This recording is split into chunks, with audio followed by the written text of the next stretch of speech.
Dans cette vidéo, je vais vous donner mon avis sur le retour du tueur masqué Michael Myers dans le dernier épisode de la trilogie entamée en 2018 par Blumhouse, Halloween Ends, juste après le jingle.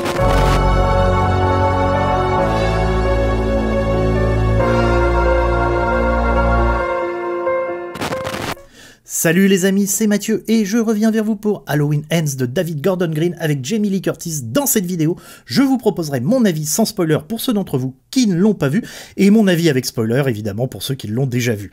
Mais avant de démarrer, si vous aimez nos vidéos, eh bien abonnez-vous et cliquez sur la petite cloche pour être toujours informé de nos nouvelles critiques. Likez, partagez, commentez, ça nous aide pour le référencement de la chaîne et ça nous motive encore plus pour nous sortir les doigts et vous proposer toujours du nouveau contenu et de qualité. Halloween Ends est donc le dernier épisode de la trilogie entamée en 2018 sous la houlette du réalisateur David Gordon Green et qui permit le retour de Jamie Lee Curtis dans son rôle mythique de la Scream Queen Laurie Strode.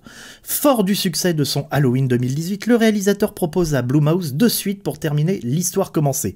Malgré un épisode 2 en dessous des attentes, c'est avec impatience que nous attendions la conclusion de cette saga dans la saga. Niveau casting de ce Halloween Ends, en plus de Jamie Lee Curtis, nous retrouvons James Jude Courtney dans le rôle de l'imposant Michael Myers, Andy Matichak dans le rôle d'Alison Nelson, la petite fille de Laurie Strode, et un petit nouveau qui aura une influence prépondérante, Rohan Campbell, qui joue le rejeté Corey Cunningham. On retrouve également Will Patton en officier Frank Hawkins. Alors, de quoi ça cause Halloween Ends? Eh bien, nous sommes 4 ans après les meurtres des derniers films. Michael Myers a disparu, Laurie Strode souhaite coûte que coûte vivre une vie paisible et s'en donne les moyens en s'achetant une jolie petite maison et vit désormais avec sa petite fille.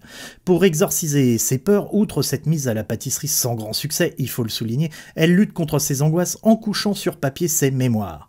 Mais le mal n'est jamais loin de la famille Strode et un jeune homme, Corey Cunningham, accusé à tort ou à raison d'avoir tué un petit garçon qu'il gardait un soir pendant que ses parents partaient fêter Halloween, commence à fréquenter la petite fille de Laurie Strode. Et bien entendu, ce cher Michael Myers va réapparaître et signer un déchaînement de violence dont lui seul a le secret.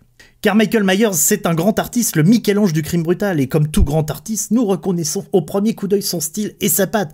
Et c'est ce qui fait d'ailleurs son style, c'est sa violence et son extrême brutalité que l'on ressent bien encore une fois dans ce film quand il se décide de sortir enfin de sa tanière. Pour ceux qui n'ont pas encore vu Halloween Ends, vous pouvez encore rester, je vous donne mon avis sans spoiler.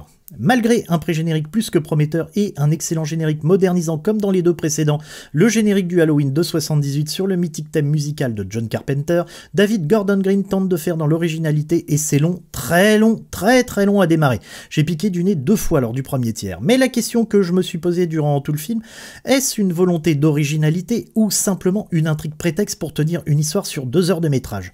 Je penche sincèrement vers la seconde hypothèse. Et du coup, je suis plus que mitigé sur l'intérêt de cette suite et même au-delà de l'intérêt d'en avoir fait une trilogie. Vous me direz, mais Mathieu, c'est normal, suite au succès public et critique du film de 2018, il faut faire du pognon. Et je vous dirai bien sûr, vous avez raison, mais à 200%.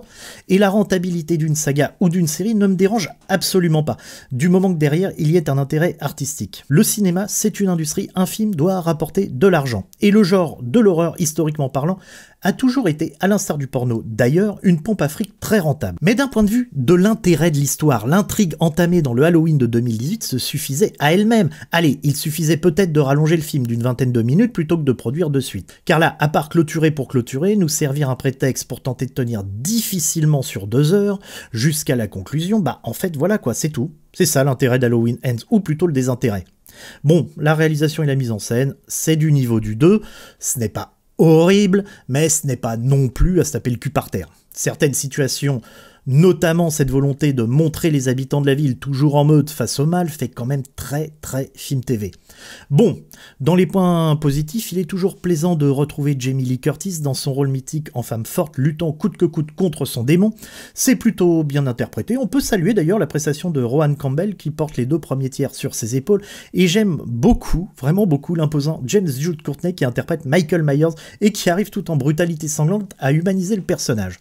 Le réalisateur nous offre 2-3 tableaux bien violents et ultra dégueulasses, mention spéciale à la scène dans le studio de la radio locale. Mais je ne vous en dis pas plus dans cette partie sans spoiler. Donc pour résumer mon avis, j'ai pas passé un mauvais moment, mais quel est l'intérêt d'avoir étiré en trilogie le concept du film de 2018 qui se suffisait au final à lui-même? À part pour faire du pognon, je vois pas l'autre raison. Pour ceux qui n'ont pas vu Halloween Ends et qui souhaitent ne rien savoir sur des moments clés du film, c'est le moment de partir. Je vous propose donc mon analyse avec spoiler. Quoi, vous êtes encore là? Je vous aurais prévenu. Hein. Nous démarrons le film donc par Carey Cunningham qui vient faire le babysitter chez un couple très riche et va s'occuper de leur fils pendant que les parents vont fêter justement Halloween. Michael Myers a disparu depuis 4 ans et le gamin va faire une blague à son babysitter qui va lui causer sa mort.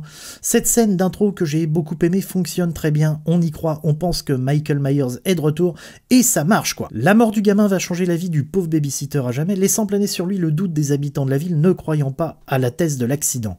Même si nous, spectateurs, nous savons que c'est un accident, et l'évolution du personnage durant le film va nous mettre, et c'est peu de le dire, plus qu'un gros doute sur ses motivations de départ. Mais en fait, le gros problème de ce film, comme on aime bien le dire sur Planète, à mon sens, tout du moins sur ses 2 premiers tiers, c'est que Michael Myers est tout simplement absent. Et ça fait quand même un gros vide. Toute l'intrigue tourne autour du personnage de Carey Cunningham qui subit des agressions multiples, qui va tomber amoureux de la petite fille de Laurie Strode et qui surtout va sombrer dans le côté obscur, dans la folie totale et se mettre à massacrer des gens. Il va même par hasard retrouver un Michael Myers terré au fond d'un égout et qui voit dans le regard du jeune homme le mal absolu. Alors que Carey ramène un gars dans les égouts donc, pour qu'il se fasse massacrer par Myers, et en tuant sa victime de multiples coups de couteau, le tueur va retrouver toute son âme damnée et son énergie lui permettant de sortir de son trou. Mais quand le massacre démarre, ce n'est pas Michael qui tue, mais Carey après avoir piqué le masque de ce dernier. Même si les meurtres sont bien dégueux, Carey n'est pas Michael, et ça sent un imposteur ne peut que faire des copies et non des originaux. Michael tue non pas par vengeance, mais car c'est le mal absolu, alors que Carey, ce n'est au final qu'une simple vendetta envers ceux qui l'ont moqué, agressé durant tant d'années. Dans les meurtres de Carey, mention spéciale pour celui de l'animateur radio qui a la tronche défoncée et auquel Carey, derrière le masque de Michael, lui coupe la langue face caméra. C'est dégueulasse et j'adore le bout de la langue qui tombe sur le vinyle et qui l'empêche de bien diffuser la musique. Ça, c'était très drôle. Carey se suicide après avoir échoué à tuer Laurie Strode, mais pour que sa petite fille croie à la responsabilité de sa grand-mère. C'est à ce moment, d'ailleurs, que réapparaît Michael Myers et on entame le combat final entre Laurie et le tueur. Combat violent, brutal et gore, mais un peu rapide. Bref, on reste sur sa fin, si je peux dire. Carey et Michael meurent, Laurie et sa petite fille peuvent désormais vivre librement. Tout est bien qui finit bien, et au final, c'est très bien pour tout le monde. D'où, encore une fois, l'intérêt d'avoir fait 2 suites sur une histoire qui tenait au final que sur un film. Si l'on raisonne comme moi, l'intrigue principale au travers de Carey n'est qu'un prétexte pour justifier la durée d'un film d'à peu près 2 heures, donc au final, aucun intérêt. Et donc, j'attribue au film Halloween Ends la note de 2 étoiles sur 5. Pas désagréable à regarder, mais pas utile.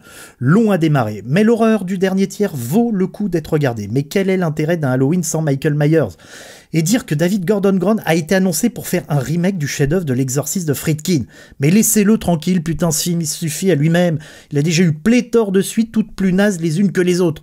Gordon Green est un bon faiseur d'horreur, certes, mais il est à des années-lumière du talent d'un John Carpenter ou d'un Friedkin. Bref, dites-moi en commentaire si vous avez vu Halloween Ends et ce que vous en avez pensé. Et si nos vidéos vous plaisent, n'oubliez pas de vous abonner. On vous attend sur Planète Ciné officielle. Allez, salut, ciao!